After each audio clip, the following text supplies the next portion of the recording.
Okay, happy holidays, everybody. Welcome back for episode 5 of the Untitled Hockey Game devlog.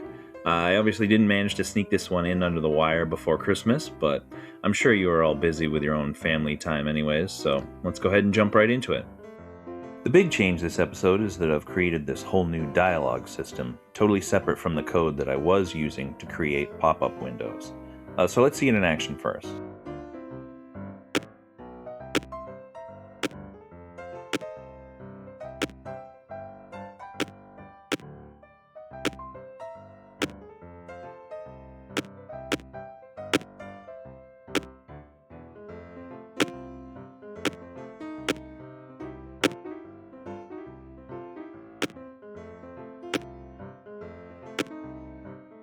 So for no particular reason, I've broken this system up into a bunch of little functions. I guess it might make it easier to expand later if I have to.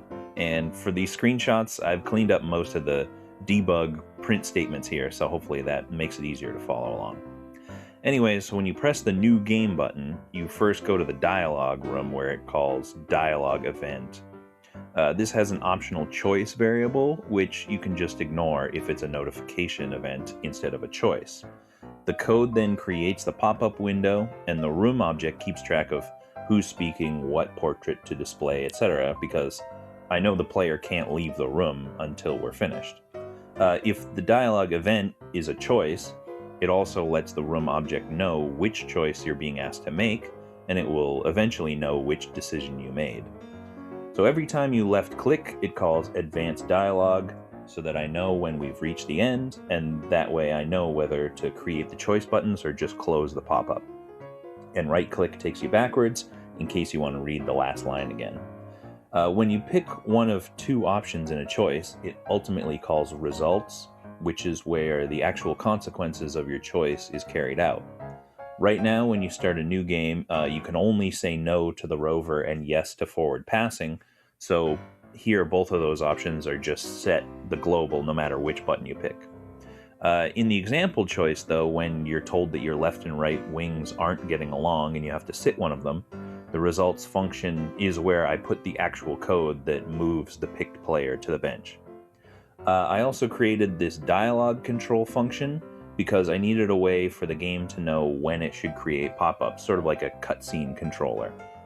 So the first time you enter the office screen after creating a new game, for example, the global variable dialog tracker will be 5, so it will create the pop-up telling you what rules were decided for the league, but then it won't trigger every time you come back.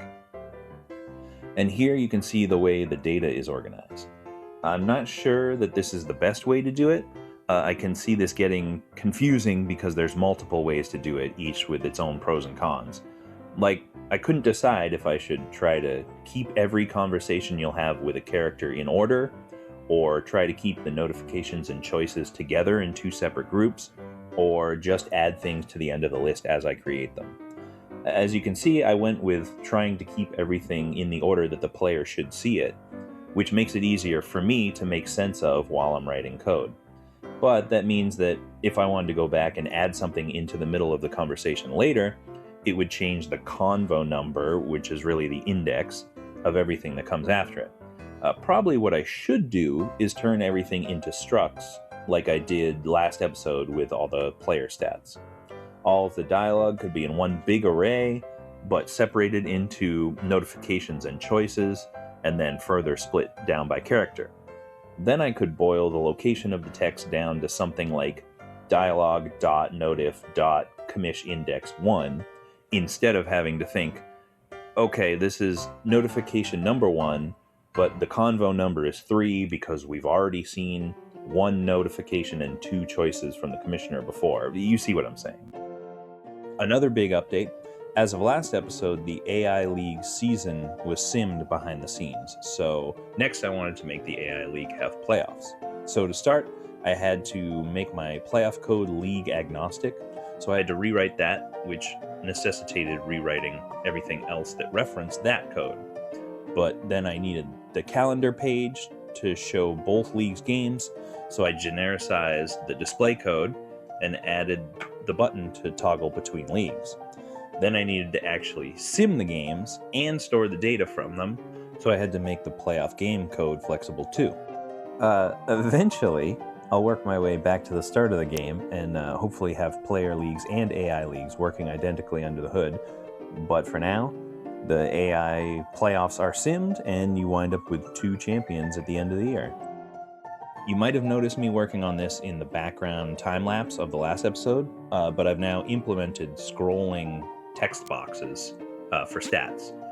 For the player details page especially, this is useful because now a player can have more than 4 lines of stats without worrying that you're going to overrun the available space. The up and down buttons that control the scrolling are created and destroyed based on what lines you're looking at, so if you're at the top of the list, the up arrow disappears, same with the down button, and they make a little sound to give you some feedback. Connected to that, I've added some more keyboard controls. Left and right can control the page you're looking at, like on player details, and up and down can scroll the text boxes for the stats. When you're trying to sign a free agent, there will never be more than 4 lines, so I had made up and down control the amount for the contract you're offering, but I've now rewritten that code as well. I've increased the amounts up to a max of $5,000 per year instead of $250 and calling it per week. I was looking back through the book Lords of the Rinks by John Chi-Kit Wong. I don't remember if I mentioned that book in an earlier episode, but it's a good one and one that helped inspire this game. Anyways, one of the appendices is the bylaws of the NHA from 1910, and they, at the time, had a $5,000 salary cap. So I figured it's 8 years later, but our league is supposed to be smaller and just starting out, so 5,000 is a good number. But now I've rewritten the decision-making code for free agents to increase the discounts that the players are willing to take as well.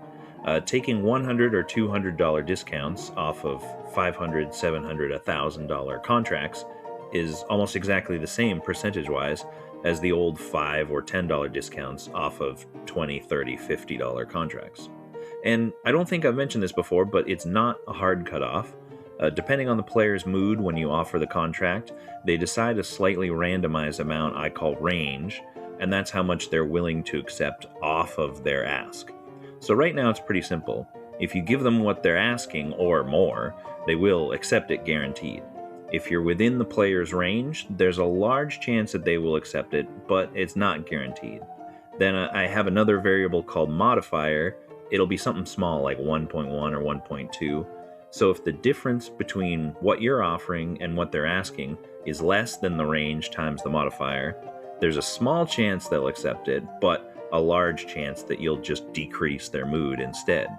And finally, if you're over whatever range times modifier is, the player will be insulted and they won't accept it all. Oh, and I'm tracking your offers to free agents now as well, so you can't try to trick them. Otherwise, you could offer them a contract with a high percentage to accept, and they'd say no, and then you could offer the same contract again, and they'd probably accept it. Now, I'm not going to harp on this one too much because it's going to be a running theme every episode, but I did more data reorganization behind the scenes. The big one was fixing the team collapse event, which was something that I had been putting off because I had changed so many of the ways the data was stored since I had implemented it.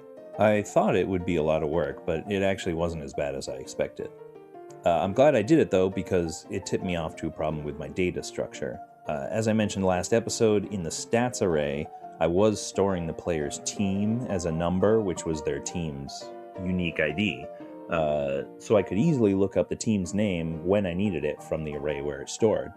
Except that I realized that when a team collapsed, I no longer had a reference to the team's name anywhere because they were deleted from the data. So now the team's UID and name are separate entries, which I really should do anyways, because if I ever make it possible for a team to move or change their name, I'm gonna want to know what the old name was. Okay, I think I've rambled on long enough. As usual, if you want to like the video, share it around, subscribe to the channel, that would be great. It would really help me out. But otherwise, I'm going to get back to work on the game, and I'll see you next time.